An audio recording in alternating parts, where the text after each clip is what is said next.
Not Titles podcast is brought to you by Land Trust Title Services, your partners for results.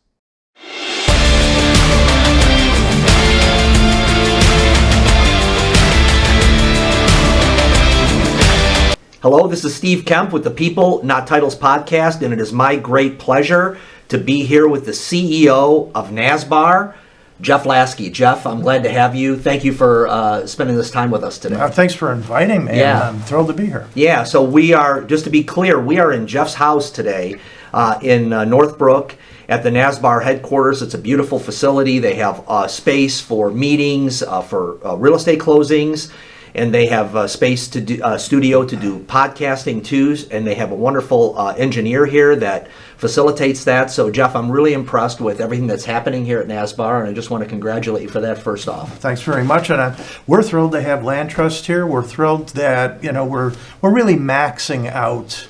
It's a nice facility, and we've updated it. We've just made it very attractive for our members to come, but also for people to make use of the facility to do business. That's great, and I would say that I think there's a great buzz here in your office. You have great staff. You have, so you come in, you feel warm and welcome. There's always some, as far as I'm, not always, but there's meetings happening all the time where professionals are being trained. There's value being added. And so I think that's when people think of an organization or an association that is partnering with the industry, I think you're embodying that in a good way. And so again, a job well done. I want to get a little bit into, Jeff, just your journey, because a lot of our viewers are entrepreneurs, they're salespeople, they're realtors, they're attorneys, and they love to hear how people get to the positions that they're in. So maybe just share with us some of the highlight points. You said you got started 30 years ago. Talk about that and how you got started, and then let's take you through today. Yeah, I think that, and I won't speak for anybody else, but Sure. I have a feeling it's the experience of a lot of people that, I didn't grow up saying to myself, boy, I wonder one day if I'm going to run an association or if I'm going to be the chief operating officer at a multiple listing service, which is where I was before here. Yes. And so it's accidental, right? You have life experiences, you meet people, and with MRED, with Midwest Real Estate Data, which is really where I got deep into this industry. It was really right before MRED. It was the two organizations that created MRED. Okay. MLS and MAP were two different MLSs. I They remember came both of together, them. right? Yep. And I worked at MAP. Okay. And worked for, I can't tell the stories of the gentleman that I worked with, Bud Fogel. Great guy. We had some great times together, but that's where I really got my feet wet in the MLS side of things. And then and it was in 2008 that MRED was created, it was really the industry, the local industry saying, this has to happen already. It's crazy that we have two MLSs going on here. One was privately owned, MAP. One was owned by the local realtor associations. So came together, created MRED. I'm not going to go into the weeds on all of that, but suffice it to say that MRED has been chugging along for years now, and I had a great experience there. Finished up my last 6 years there as their chief operating officer, and the opportunity came along here at NASBAR 5 years ago. It'll be 5 years in March. Okay. And to be the CEO right out of the gate? To be the CEO, okay. And my inclination at that point in time was, you know what? It'll be fun to, finish up, so to speak. And get on the other, it's kind of the other side of it, right? Or it's a partner of MRED in that way. And because of my, the work that I did at MRED, even though I was a chief operating officer, my job was a little different in that I wasn't entirely in the background. I was out a lot, and I knew all the local association people, and it was part of my job really to help bring on other associations as well at the time. So coming over to this side, in a way it was coming over to the other side, but in a way, I know that the people that hired me here knew me very well, and it was an opportunity, like I say, to just run my own shop and I say from an operations perspective, bring more of a business approach, I felt, more of a business approach to a local realtor association than one typically thinks is in place. That's fantastic. And so going back to MRED for a second, was MRED in a position then where they were the only option for associations? At the point when the merger, kind of. Well, yeah. And again, technically not a merger, but the merging, let's say. Right, exactly. Yeah. When MRED was created, it became the MLS in Illinois, essentially, except for there's a couple of other MLSs that are still in existence. One out in Rockford area. There's one down Quad Cities, Peoria, Capital Area Association to Egyptian. They have their own MLS. In Southern Illinois, Maris from St. Louis has kind of crept over, and there are some associations down there where both MRED and Maris are there together. So, but I mean, for all intents and purposes, I think I know where you're going with that question. Up here, it's MRED, yeah. Yeah, and so how do you balance? So going back to that, how do you balance? Okay, I'm the only option, so I don't have to sell, but myself. But yet you still do, from the standpoint of people are paying dues, right? People are wanting value. How did you balance that pressure of I'm the only option, but I need to be the best option? Yeah, well, it's interesting because I never looked at it, and I know the people at MRED never looked at it as, well, we're it. We're like we're like the post office, where if you want to mail a letter, you got to come to us. Exactly, because there's always the opportunity for something else to come into the industry, right? And we've seen that in real estate, where people will tell you, oh, we let third-party aggregators come into our industry and take something away from us, things like that. Disruptors. So from that perspective, it was always important to demonstrate to the subscribers, the participants in the system, that MRED was doing the best that they could for them and progressing.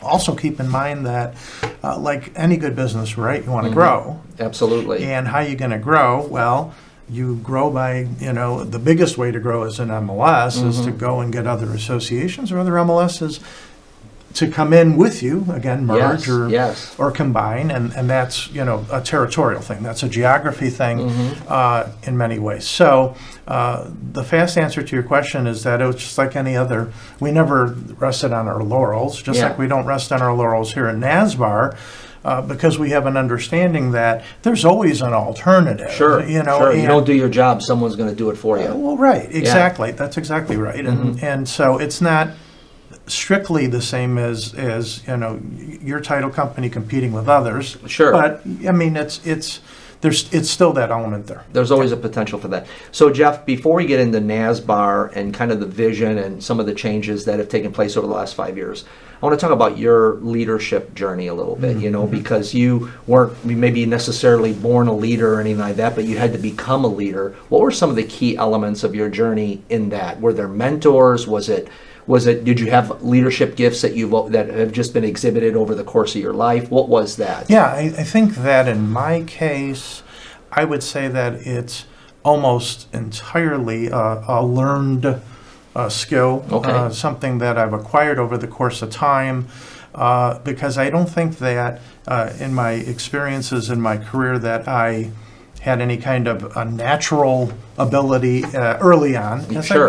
As things got along, I think that I picked up, and I made it my business, whether I really like somebody or not. Yes.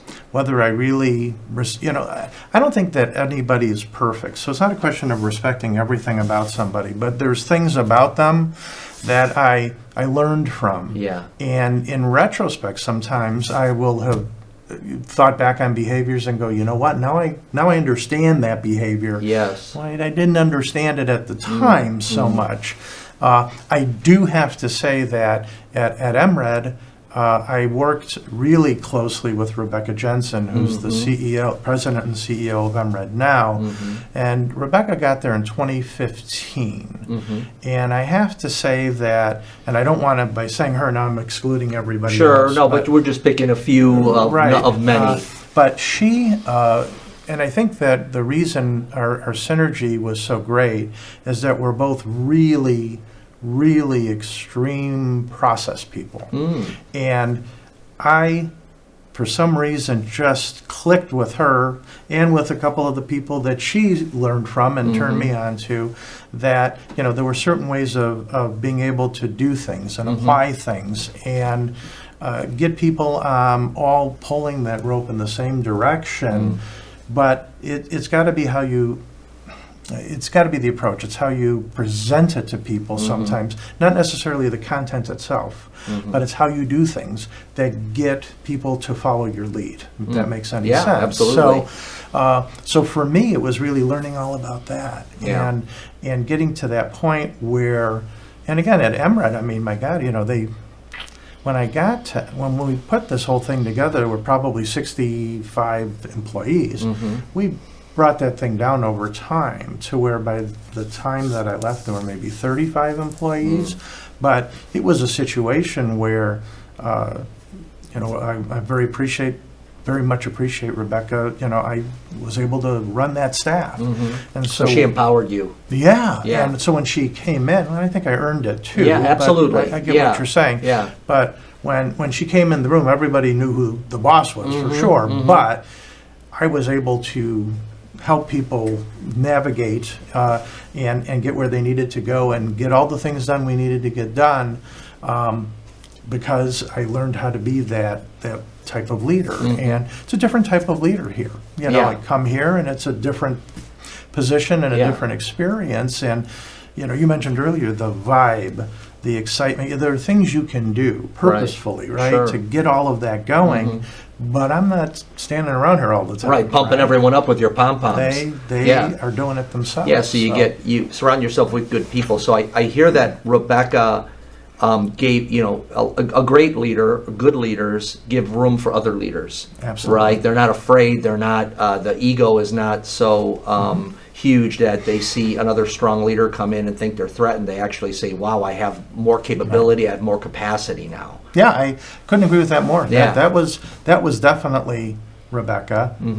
Also, you know, just the notion that, I'm trying to think of the best way of saying this, but not being afraid to make mistakes, I think is critical in the sense that, and I've made, you walk around here, everybody will tell you. But in all seriousness, everybody around here understands that we try stuff, and if it doesn't work, we try something else, and we iterate and iterate and iterate, and eventually, you know, have as the best thing possible. But you know, and people out there who know Agile know what I'm talking about. I'm not waiting until I'm 6 iterations done. I get that iteration. If this works, let's get it out. Let's try it. Beautiful. And then good enough to get it going, right? And it doesn't have to be perfect. Get it better, and then get it better. And sometimes I try stuff, and you know, I will typically have conversations with people on occasion because I really, really want everybody here to understand context. Understand, okay, this is why we're trying to do it, to the extent that I can. Of course, sometimes I can't, but I really try to get people to understand why it is that we're going in this direction. And so when it doesn't work, usually, you know, people aren't too hard on me about it. They're like, yeah, okay, it was a good try. Let's know what's next. Yeah. I love that. You know, to that point, I would say when I walk into I met you one other time since I've been around here, and I would say everything runs really smooth, and you're not around, or you're doing something else, or whatever it is. Not saying you're not around, you know, but I'm just, you get that, so people feel empowered, you have the right people in place, and then things start running smoothly, and people can do what they do best in various areas.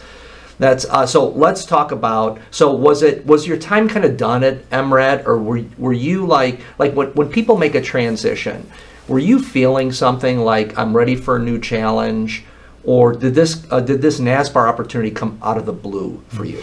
Well, it was both in a way. Okay. In the sense that there's a concept, tour of duty concept, right? You know, and it sounds military, but this was something that Rebecca and I talked about a lot, about the notion that, you know, you're at a place for a certain period of time, and then maybe there's a natural point of ending. But I don't think she was talking about it in my context, but we always talked about it in terms of staff. But I always had that in the back of my mind as, you reinvent yourself, Absolutely. especially at that level. Yep. You're reinventing what you do, and you're always trying to make it challenging. I will admit, though, that again, this came open out of the blue. From my perspective, it was like, boy, maybe it's time for me to get out there, and when am I going to have an opportunity again to essentially not only not have to move but shorten my commute Sure. and lead an organization. Lead an organization, but it's not just any organization. I mean, NASBAR, in my mind, when I took a look at this place, I just saw nothing but potential. I just saw nothing but there's some real opportunities here. Yeah. And I knew I wasn't coming into an organization that was like a reclamation project. Sure, it wasn't a fixer-upper. Right. No, Yeah. So when from the moment that I got here, I knew that there was leadership in place. So I knew these guys pretty well. I knew there was leadership in place that was going to be courageous enough to make change. And because it would have been very easy for this organization to just continue Ride it out to the sunset, moseying right? along, Yeah. No, they didn't do that. And say, if it ain't broke, don't fix it. It wasn't broken, but we still made a lot of change. And What are the keys in that? So you going back to that the merging of the two, the MAP and MLS. Yeah. And then now NASBAR, where you're saying, okay, we're here, and I have a vision for this. What are some of the keys to, number one, identifying those priorities for you, and then getting people to rally towards it? What for you? What are some of those things? Well, it's an easier proposition in a sense when you're working for an entity versus it being your own entity, yes. right? Yeah. Okay. So in coming in here, while I had certainly always have ideas. Yes. I certainly have ways that I think that would be really successful or helpful to the organization. The biggest part of that to me is, hey, I've got a board, and from a realtor association perspective, a little different than normal, run-of-the-mill businesses that have boards, in that the boards at associations tend to be more involved, tend to be more deeply ingrained into. They have a stake in everything that's happening. A lot of times a board, you got successful people sitting around going, hey, Jeff, you ought to try this, and this is a good idea, and back in the day. But these are the people on your board. Wayne's one of them, right? And others, they're involved in the industry. They if this goes well, the rest of their businesses typically go well and stuff like that. So there's a big stake in it. Yeah, kind of, hey, let's go to the golf course. It's not like that. Right. And so, as a result, it was, in a sense, there's a level of comfort in the sense of coming in and saying, okay, look, I'm going to be implementing your vision, right? The way you think that this thing should be done, but I am going to help you figure that out. Totally. And they did not bring me in just to be an effectuator. They brought me in because I'd have ideas, because I'd be able to help lead in that sense. Yeah. And the CEO in these organizations, in any of the local associations, that's the continuity. So that's one of the interesting things about local realtor associations, except for Oak Park. Oak Park has 2-year terms. Everybody else has 1-year terms. And so, and you've got people typically flowing up through the chairs, so to speak, and getting a new president every year, getting a new volunteer leader every year. And when those people get to that point, to their credit, they take it very seriously, and they want to have their effect. They want to. This is their opportunity, and so it's not just a name on a plate and a picture on the board. These are people that are really sacrificing time, energy, things they could be doing for themselves to benefit the whole.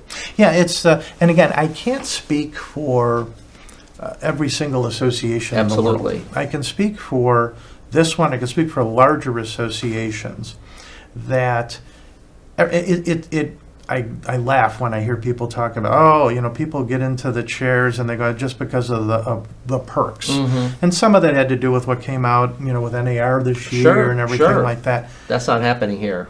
These guys spend so much of their time doing this stuff. Absolutely. And trust me, we just spent, close to a week in Bloomington, in lovely beautiful Bloomington, 20-degree weather, whatever right. it is.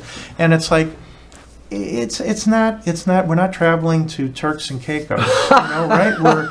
We're doing, getting away to really do work and make plans and execute. Now, again, it's nice to go to Boston for a national conference. I get it. Yeah. But it's not like they're doing this every day. This is really, I do everything in my power to show these volunteers how much I appreciate what they do for their industry by doing this, and make their lives as easy as possible. And I think it's, frankly, when I say the least that we could do is hopefully when we, take them to a conference, we can go grab dinner together. I mean, so I find that kind of, that part of it a little. Yeah, I see a very balanced approach here. Every single professional that I know that is sacrificing time to participate in their local boards and associations are dedicated people to the industry.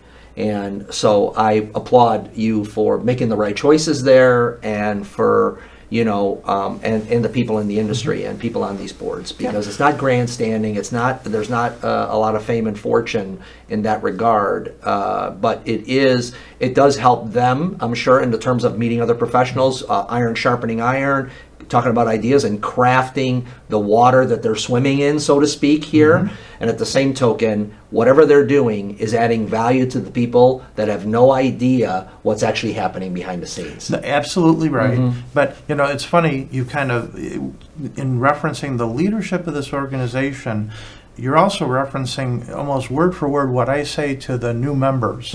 When they go to orientation, I go in there for just a couple of minutes to say, I love to see all the new people coming in still, thank goodness.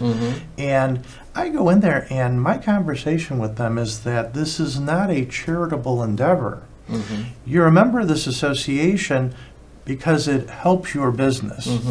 Your involvement in the association should be because it helps your business, whether it's helping you to create a bigger network outside of your own office, whether you take advantage of all of the products or services that we provide, or the educational opportunities, whatever it is. The point to me is that, what you just said, that this is being done because it really does benefit you to do it. And it's, thankfully, we've got, when I say our volunteer leadership this year, our president is Ethan Nagar. And Ethan, absolutely on board with the notion of every meeting, we remind the board, if there isn't a great reason, a fantastic reason for NASBAR to continue to exist, our first order of business should be figuring out how we don't exist anymore. Because it's just not, and it keeps us focused on, hey, what the heck can we do? Sorry about that. What the heck can we do to really, really make this valuable, to our members? And of course, there's a point where it's up to them, right? In terms of taking advantage of it. But I think we do. I'm really proud of these guys. I'm really proud of how they do this. Yeah, it's impressive, and I love that thought that no matter what you do, you have to talk about the value that you're providing. You have to be able to quantify it, measure it, feel it, and then hold yourself accountable to adding that value. Right. So that's great. So let's talk a little bit about NASBAR, kind of the vision for, when you started, you didn't have this place, did you, Jeff? Yeah, we had the building, okay, but what we didn't have was the building as it is, right? And it was one of the first things, I'm sorry if I'm jumping in here. No, I love it. Let's go. I want to just get this out of the way. That, one of the biggest decisions that they had to make, and I started March 12th of 2020, 3 days later, closed the offices because of COVID. And then we had a few months where everybody was working from home, but it gave us an opportunity to put our heads together remotely and figure out that, this was, while it was a perfectly functional space, it was about 50% staff, 50% member space. And they were very attuned to the notion that, hey, we can redo this space for two reasons. Number one, because it needs to reflect who we really are, instead of this, dark, paneled, very, cubicles, crowded space. We needed to project to our members who we really are. Number one, and number two, we needed to make the space 75% member space. We needed to switch this over to where we could do things like this and say to our members, it's yours. Yeah. Use it. Yeah. And that's what that was all about. And so the remodeling itself took about 6 months altogether, I think, once we actually started on it. And I think I have not heard not one person ever say to me, why did you do this? Everybody loves it, and they're proud of it. And it's not ostentatious. It's a very nice space, though. And I was stunned when I interviewed here that they didn't have a boardroom. Stuff like that. It was just things that I felt that the volunteers needed to have, the members needed to have. Yeah. And so that started. And I'm sorry, I had that jump. No, that's great. I think that's a great. So, and then when I look at it, I don't just see like a building that people could say, oh, it's just an ego trip. I see people in the classroom. I see people in the boardroom. I see people here. And so it's like, wow, this is really being used. So it's kind of build it and they will come type of approach. I think that's I'm going to use that because that's exactly what happened. Is that there wasn't anything about the old building that I felt was like that. So people would come here because. Remember, pre-COVID, people would go to places for classes, things like that. So now we have to be a little bit more enticing about it, and I say we're actually a lot more enticing about it. I'm just absolutely, I would love to say to you that I was just so brilliant and prescient about this that I just knew this was going to turn out as well as it was. Yeah. And, you know what, I say a little bit... no, it was, you're right. I mean, it always is. But I was very confident that, that the certain elements of it were going to be what attracted our members in the sense of, hey, you know what, this isn't, the 1950s board. This is a modern day, and again, I say this, I want to be very clear about this. Sometimes you do stuff not because there's something wrong. There wasn't anything wrong. Everything was fine. But we just were pointing a little higher than fine. Yeah. That's all. I love it.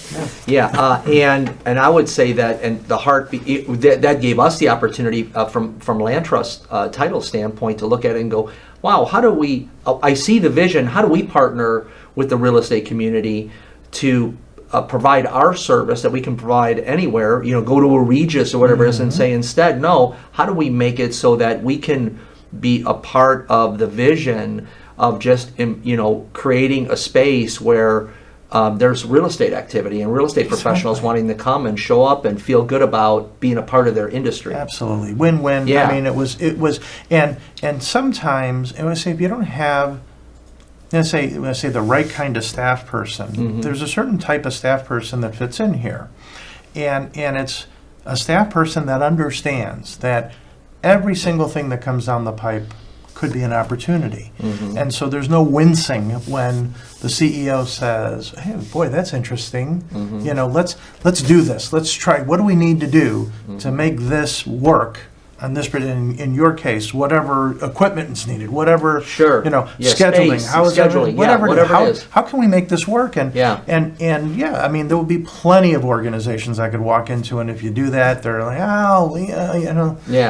there's always somebody. I say another gentleman that I worked for.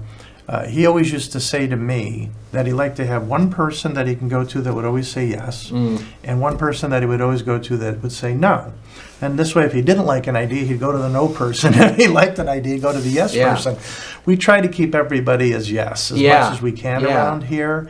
And so, are there times where that's inconvenient or we step in it a little bit?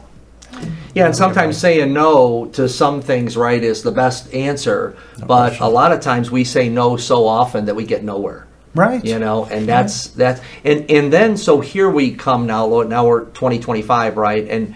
And so here you are back in 2020 going, how do we get ahead of the value curve, not behind it, like, oh, everyone has to be here, so might as well make the best of it, right? Everyone has to pay their dues, everyone has to be a member to access this or that, whatever it is. But you said, no, let's not be a have to, let's be a want to, you know? And all of a sudden, I think my finger on the pulse of some things, I'm not perfect and I'm not all wise in this, but now all of a sudden you have associations and NAR. Hey, thanks for listening to the People Not Titles podcast. We are brought to you by our great sponsors, Land Trust Title Services, your partners, associations and NAR and the rest, where people are questioning the value. And so when people come here, they go, oh, I actually see value. I don't question it. You are answering less of those questions now because you got ahead of it, as opposed to, you know, people operate in the, I hope they don't find out mode.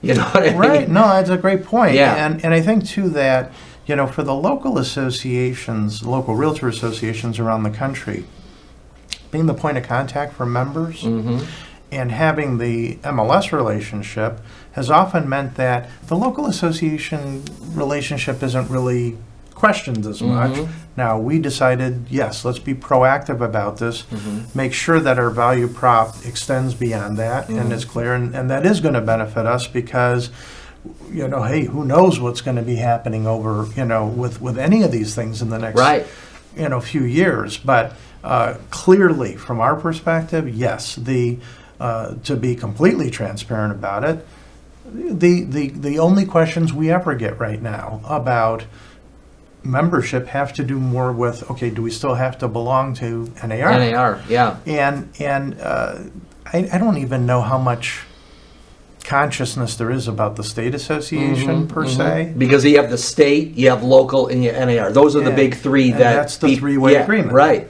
And that's the three-way agreement. So, let me be clear about this. The state association, we have a great relationship with Illinois Realtors. Everyone's very active there. Yeah, and they do a great job in the state with advocacy. And needless to say, from an NAR perspective, it's easy to say everything's lousy there because of the bad PR, you know, that's occurred. But, you know, there's no reason that we would do anything but reconsider whatever relationship that we have if we felt that was in the best interest of our members to do that. The fact is there's still a lot of value, not only in that relationship and in the charter and all that other neat stuff, but I have a feeling that, you know, and we see this a lot where you do the bloodletting, right? And so they're going to do all of this, you know, reducing down and reorganizing and tightening the ship, and they've eliminated a couple of events already they used to do. And I wonder if they may just come out the other side of this thing and everybody realizes, well, there is a value to organized real estate on a national, state, and local level, and that, okay, now that they've cleaned up their act, maybe now we can proceed forward. And I'll benefit from it. We'll have to see. Yeah, and Jeff, so when I look back and I go, okay, in terms of exceeding expectations, exceeding value, if expectations were, let's just call expectations a 10, you guys decided to go 15, right? And said, okay, you know, 10 is where we should be. What if we just said, let's just do more than we should be, okay? And I see that. I get the feeling, at least the general, you know, thought is that NAR, if it was a 10, they were a 6. I don't know if that's true or not. So it's either a PR problem or they didn't think 5, 6, 8 years ago. They didn't think about that 12 or 15 position. They just were like, we're just, you know, going to go steady Freddy. Do you think that's true? That could be. That could be a fair assessment of it. I think that in whatever assessment that one does, one has to take into consideration that they truly were, and I mean, I don't see as any other way of saying this, truly did not expect the lawsuit result. Absolutely. They did not expect what happened there. 100%. And all of that, you know, you're talking about, you know, $98 million a year for the next 4 years. The first payment's due at the end of February here. I mean, that just, again, When that bill comes in, it's like, You know, if you're, and again, don't, no hate mail here. Elon Musk and your $350 billion, I still think you don't want to pay $98 million a year to absolutely. anybody. So I just, So that was a blow. That was a wake-up call. Yeah. If whether they could say that was unfair, it was a witch hunt and someone won or whatever it is, they're still in that boat now where they have to go, okay, that's never going to happen to us again. You know, from a standpoint of bad PR, you know, stuff in the closet, whatever it is, we're going to lay it all out. We're going to really clear up our value proposition. We're not going to entrench in, you have to be a part of this, you know, we're the best thing going. Do you feel like NAR is taking that approach? Well, I think that they are taking that approach. Okay. Now, Yeah. I want to be clear. I have absolutely no idea whether they're being effective about it or not. Sure. I assume they are. Yeah, I proof know a will lot be of in the people pudding, right? there. Yeah. I know a lot of people there. I know people that are involved on, when I say the volunteer side, you know, the committees, things like that. I know a lot of the staff, or former staff, frankly, at this point. Do I think they're moving? Yeah, and I think they're experiencing significant pain in doing so. I have absolutely no idea, and I don't think anybody could qualitatively say, oh boy, this organization's getting it back on its feet or whatever, because we don't know what's going to be happening going forward. We really don't. And I think it's going to be critical that, you know, I'd say critical, they haven't, you know, they made a pledge not to raise dues this year. Are they going to be able to make that pledge next year? Are they going to do a special assessment to try to adjust dues? Things like that make one feel like, as a practical matter, that's going to affect whether people stay in or not. Things of that nature. There's also a huge issue with across the country regarding non-realtors getting access To the MLS. to the MLS. Yeah. And it's the same kind, so non-realtors can get access to the MLS here, for instance. Now all of a sudden, there's a decision-making process, right? It becomes a math problem. Is it more expensive for me to belong than not to belong? That kind of stuff, without, again, getting into the weeds. But this is the kind of, you know, high-level thinking that our board, thank goodness, is focused on almost entirely. We do very little in our board meetings anymore about the routine or the operational stuff. They're just terrific at understanding what their job is. It's very strategic at this point. Absolutely. Yeah. And that's where their focus is. And when I say Ethan, his president-elect, Rafe, Yeah. Kamar, Shannon Johnson, these are people, our past president, Luigi Corral. This is our office or core group that's really helping lead this group to, okay, what are we going to do here? What are our options? What are the things that we could even consider?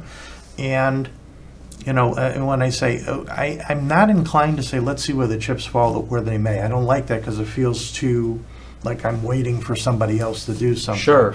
It's more in the nature of, okay, here are our options. What are we doing in the meantime? Yes. How are we proceeding in the meantime?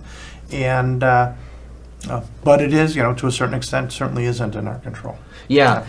So, and just so we're, you know, we talk about the three, and you know, and I'm a little bit more on the outside looking in terms of the value of the three, and so maybe we could just clarify for the group that first off, with the state, you get a lot of political action, you get a lot of advocacy for a lot of, there's stuff happening all the time, someone trying to move your cheese. And so for the state, we want to keep the cheese where it's good for all the realtors to be able to eat it, right? Is that the state's function in that way? Well, and let me get very specific about Illinois. Absolutely. Because they provide government affairs directors to all the local associations. And you don't have to take that person. Yes. You could hire our own government affairs person. But now you have this network of people that are working together and answering to, they have lobbyists in Springfield.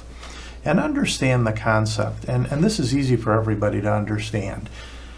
Any municipality that's got a hole in their budget, the first thing they look at is, oh, hey, let's go to the property owners. Let's do property, you know, transfer tax stamps. Let's raise something, whatever it is.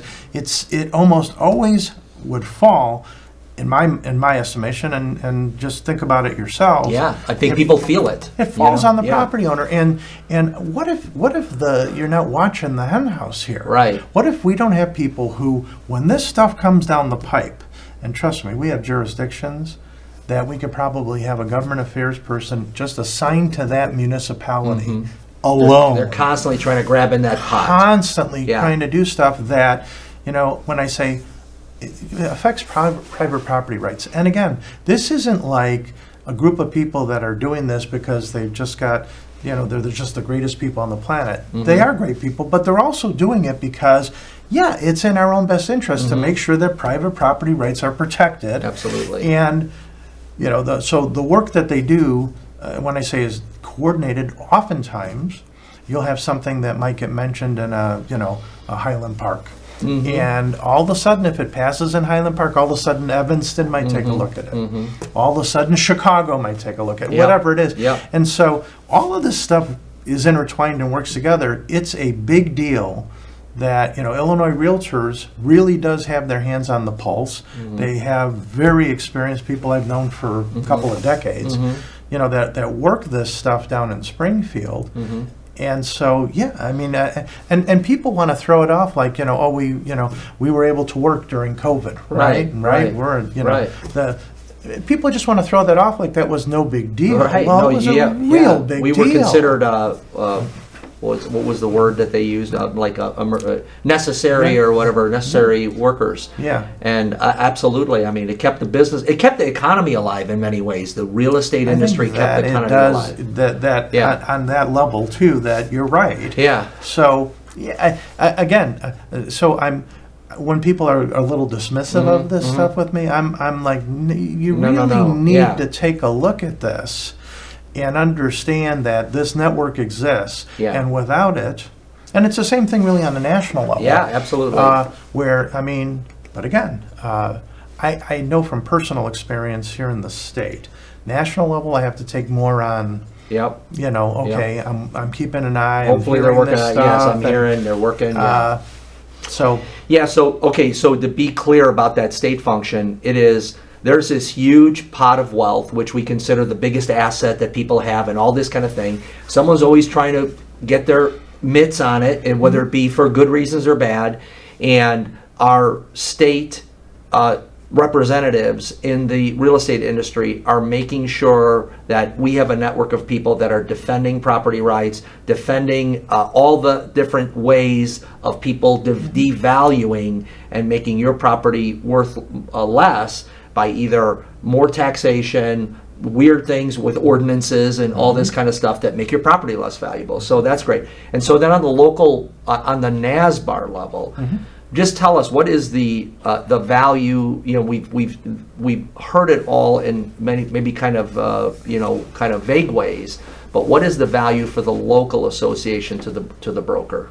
Yeah, and I mentioned earlier that, and I'm very serious about this, that if we're not helping our members with their businesses, specifically business development, we're not doing that, then there's an issue, there's a problem, right? And NASBAR, we've got about 3,700 members right now. Makes us the third largest realtor association in the state. We have a couple of mega associations right next to us. Be the largest association in many states.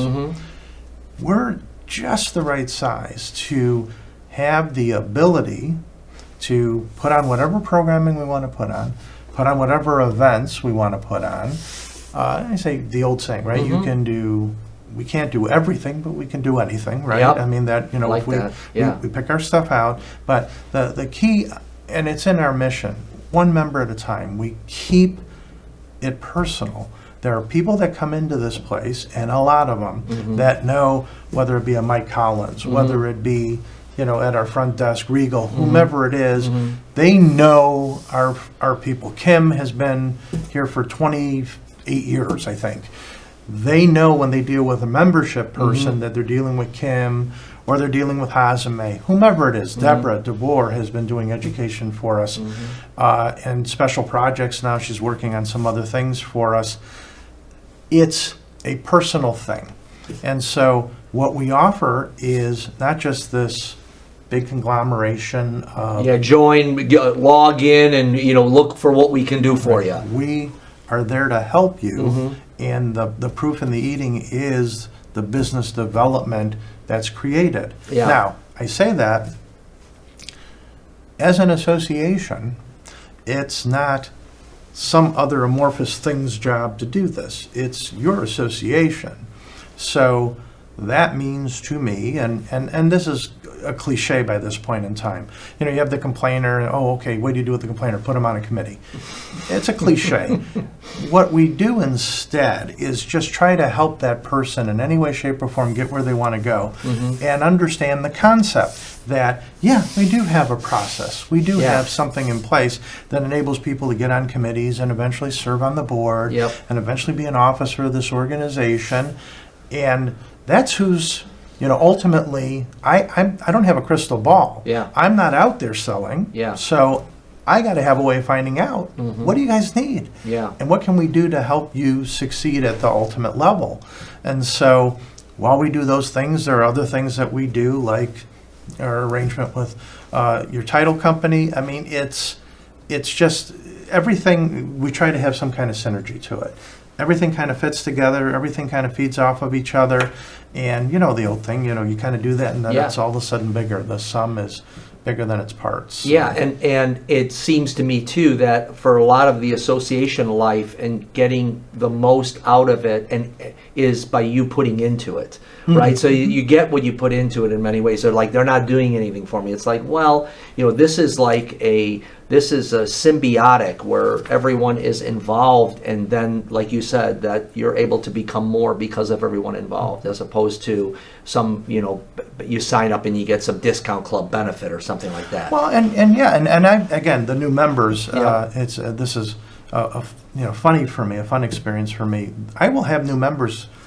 They'll have lunch out there and they'll see me or whatever it is, and I'll have new members say to me, "Hey, I really want to get involved with this or that or the other thing," and I'm the person that says to them, "You need to build your business.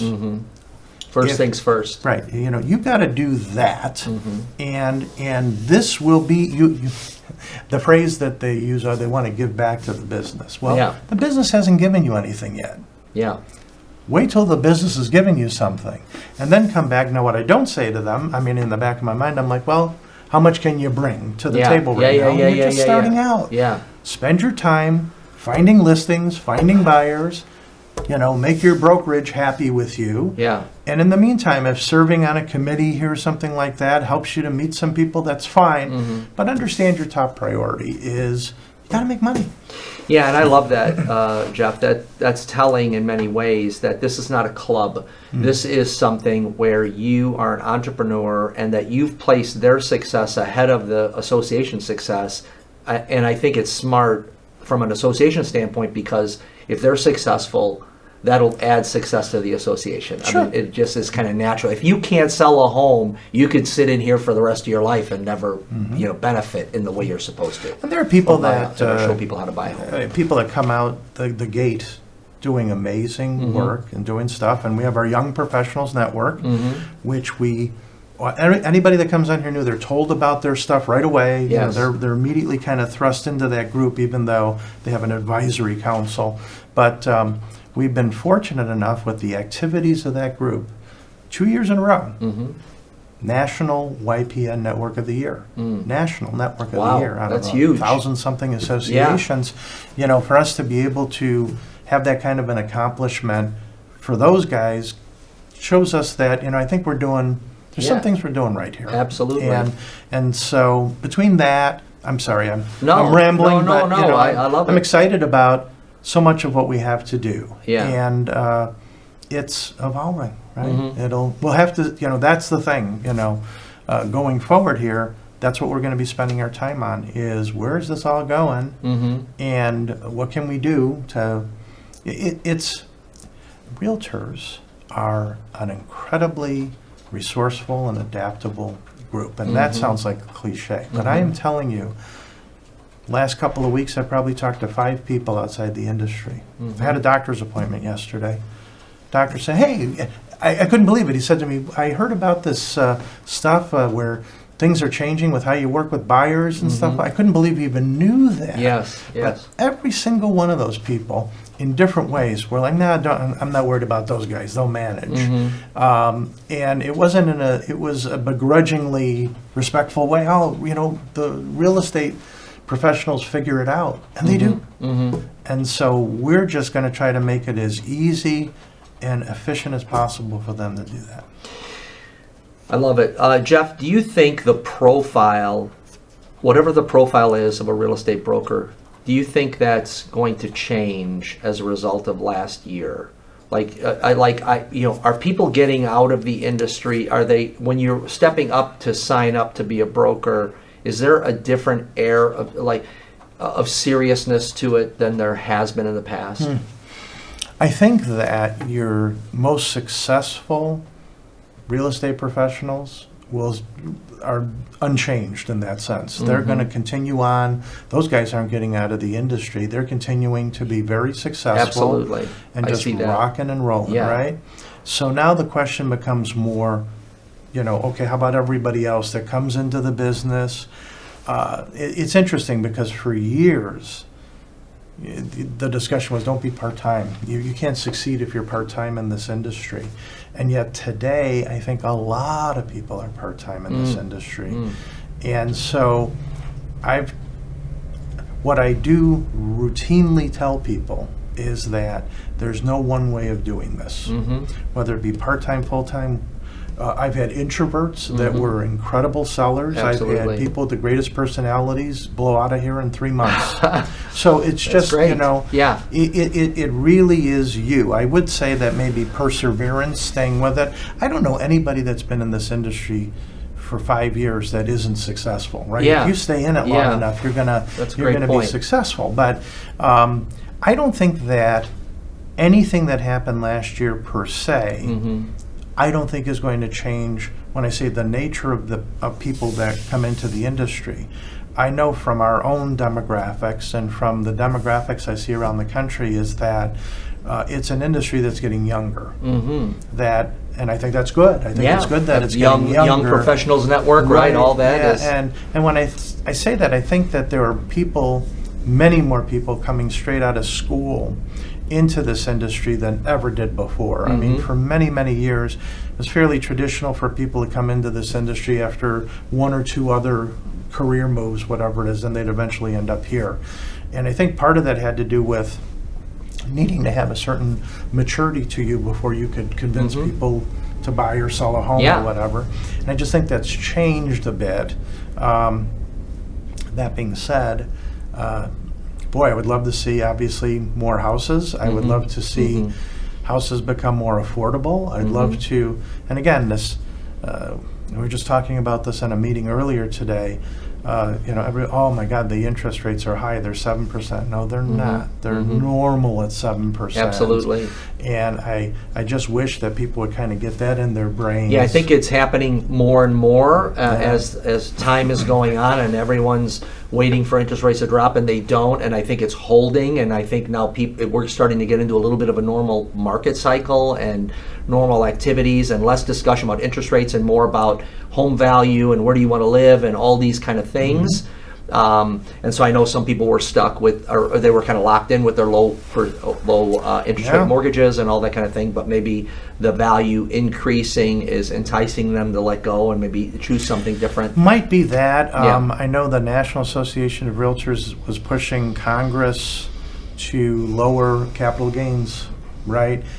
There's stuff that they're trying to do to get some people out of unstuck. Get them out of holding on to property for whatever reason. Yes. And again, I just think that it is a question, not so much of throwing everything against the wall, but trying whatever you can. I know that Illinois Realtors, from a legislative perspective, is trying some things as well, trying to influence our state legislators to try to do things to help improve that inventory. What I wanted to cover, it seems to me what is held pat is the value of a realtor.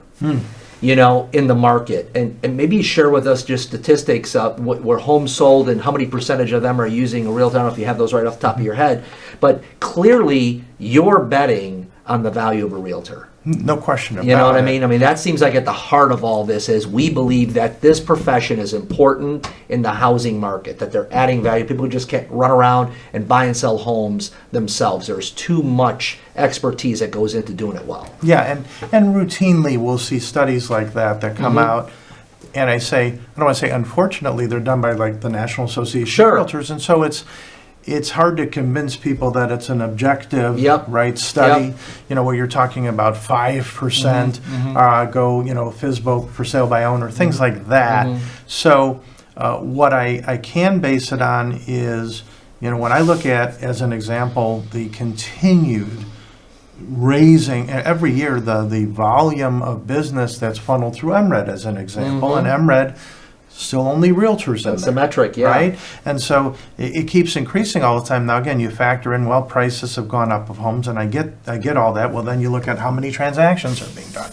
And the fact is, it seems to me that anybody that, the only time that, in my opinion, that you see people trying to get away without a realtor is because there's a money situation involved, and they feel like there's some way that's going to benefit them financially by doing that. I say forever you had homes that you could just put a for sale sign on it, and allegedly, they hypothetically, would sell. Hypothetically, they'd sell, but the issue from my perspective, and trust me, I've friends of mine, neighbors all the time ask, why would you still use a realtor? Well, it depends on if you want to be responsible, make sure that you're selling that property for every bit the amount of money that you feel that you should. And so I'm not saying just go pick out any kind of realtor. I'm talking about find a realtor that knows what they're doing in this area. Find a professional. And I think they're worth their weight in gold. I think to say that they more than pay for themselves is an understatement. But again, sometimes, people are in circumstances where, and I think that those are the people that probably need a realtor more than anybody. Right? Yeah, and I would say that I've been in the real estate world since the mid-90s, and I remember early 2000s, there were way more FSBO signs in yards than there are now. So that trend seems to be not going towards any for sale by owner or working without a realtor activity. It seems to me like that value has held steady, which tells me that the real estate profession has continued to improve in the terms of expertise, and that the local boards and associations have done their job in some ways of creating maintaining the professional stature. Well, it's the system itself, in the sense of a code of ethics, arbitration and code of ethics hearings, things of that nature. Certainly, I'm going to give a lot of credit to these brokerages out there who, have kind of, and I say they don't look like the same old dusty old. Absolutely. The ones that have been around forever have really dusted off the old logo, have upgraded, have updated, look modern. Then you've got brokerages that came out of nowhere. Yeah, disruptors in the industry that have done a great job. In terms of not only portraying themselves, but being a great home for their associates. So give a lot of credit to the industry. But again, this is an industry full of entrepreneurs. These are people that, if they don't kill it, they don't eat.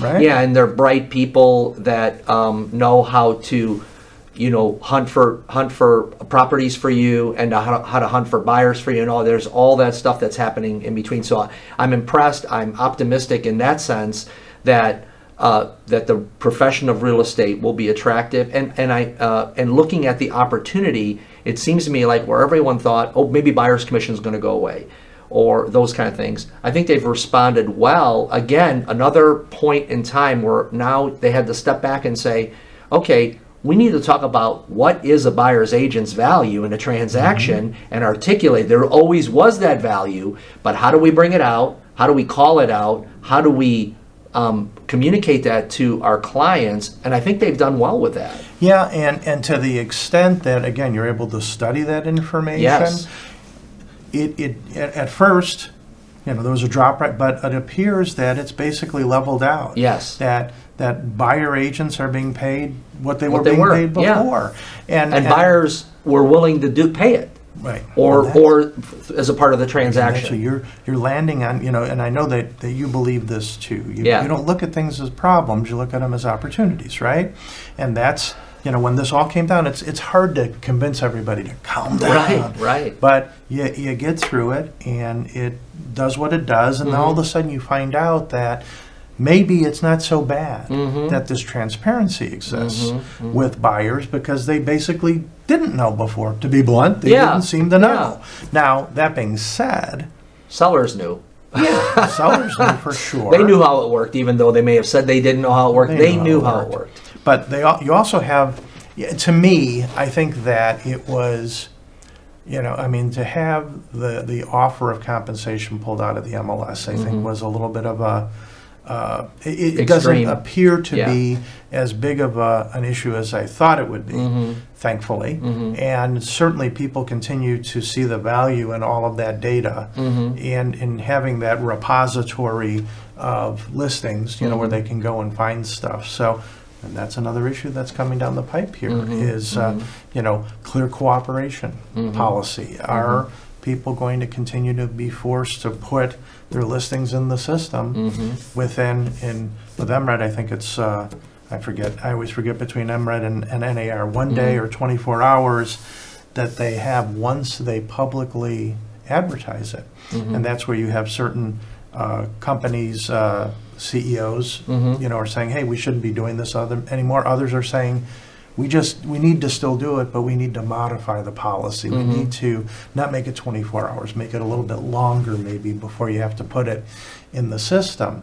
And to me, it's a cooperative. You're all in it to work together, not illegally, but to work together in the best interest of the public. And so how do you do that if some are able to withhold stuff and some aren't? But again, not up to me. I'm just interested in how that's all going to turn out so we can help everybody do business in the most efficient way possible. Yeah.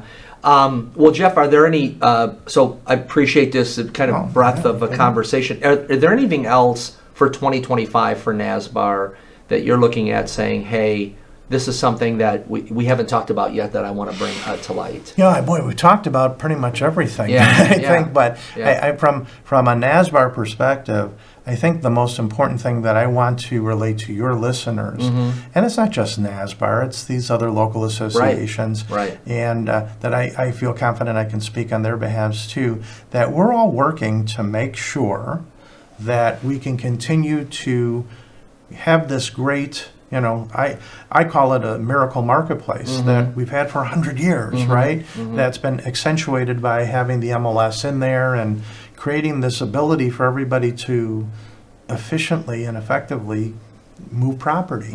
And so I know what our focus is on right now, and that is making sure that we're continuing to provide our members with whatever they need to continue to most effectively do business themselves.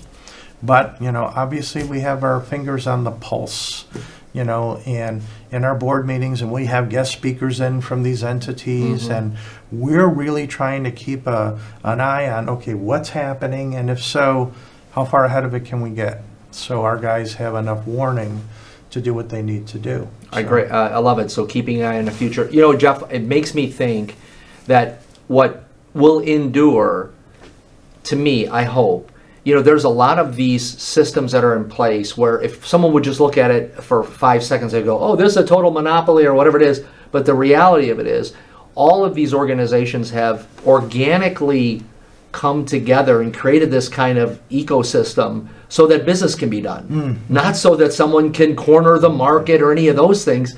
Now, there might be a pocket of that here or there that might be rooted out in this process, but it seems like this has been organically woven together to serve the broker. And am I seeing that right? No, I think you are seeing it correctly. And again, the implied or inferred within, I don't know which word to use there, within what you're saying from an organically created perspective is that means it's a living, breathing, changing thing. Yes. So, okay, did anybody 10 years ago see that we would look like this now? No. And so and again, in the modern world, things are moving very rapidly, right? And so we just kind of want to hold on tight and let's go through this, let's see what's happening, and give us an opportunity to be able to ride through this and figure out what's the best way for us to proceed. And I think with all the information that's out there, it's more just kind of sorting it all out.